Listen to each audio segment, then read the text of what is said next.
Language is everywhere, in what we say, how we write, and even how we gesture. It's more than just talking. Language is a symbolic system that lets us share ideas, express emotion, and build culture, basically turning thoughts into something others can understand. But before we explore how a mind learns language, let's ask, what is language?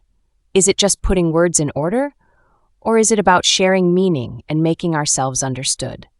These questions don't have simple answers, but they shape everything that comes next. Because if we want to explore how different minds, be it of human, animal, or machine, learn language, we must first look closely at what we mean by both mind and language. And the best place to begin is with us, humans. From the very start of life, babies are sensitive to sound. Even before speaking, they can distinguish between phonemes, the smallest sound units in language, like B, as compared to P. As they hear speech, babies engage in statistical learning, tracking how often certain sounds appear together. For instance, hearing ba and bai again and again helps them learn it's a word. Their brains don't just absorb sounds, they organize them. Regions like Broca's area and Wernicke's area are active early on, supporting speech and comprehension. But language learning isn't just about the brain, it's social. Babies learn through back-and-forth interaction, by watching faces, making sounds, and responding to emotion and attention. They thrive in environments where people speak to them, gesture, and wait for them to respond. This turn-taking and shared focus helps language stick.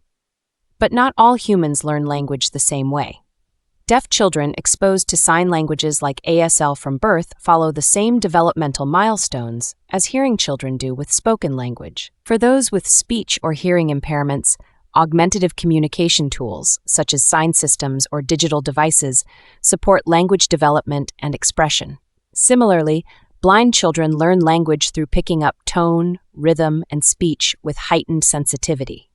Neurodivergent individuals, such as those with autism or dyslexia, focus more on patterns, literal meanings, or visual cues, but still develop meaningful and unique communication styles. This means language is deeply flexible, which is shaped by biology and culture. Now let's talk about animals. Many animals communicate in complex ways. Songbirds, for example, learn their songs through vocal imitation, much like how human babies learn to speak. Dolphins use signature whistles that function like names. Elephants use low-frequency rumbles to communicate across long distances. Primates like bonobos have learned to use visual symbols to express needs. Kanzi understood spoken English and used lexicograms to make requests. Parrots like Alex could label colors and count, showing real comprehension, not just mimicry. Dogs like Chaser learned the names of over 1,000 objects, demonstrating word-object association and even basic inference. But there's a key difference. While these species show impressive abilities, they don't use grammar or create new ideas through language like humans do. Their communication tends to be limited to the here and now, more about signaling than true dialogue. Now consider a very different kind of learner, the machine. Artificial intelligence systems, like large language models, are trained on huge amounts of text from books, websites, and conversations. They use deep neural networks to predict what comes next in a sentence. But these systems don't see, feel, or experience the world because they don't have memory, emotion, or intent. It can follow the structure of language, but it lacks semantic grounding with no connection between words and real experience. For example, a machine might complete, "The cat sat on with Matt," not because it knows what a cat is, but because it's seen the pattern before. And this raises a deeper question.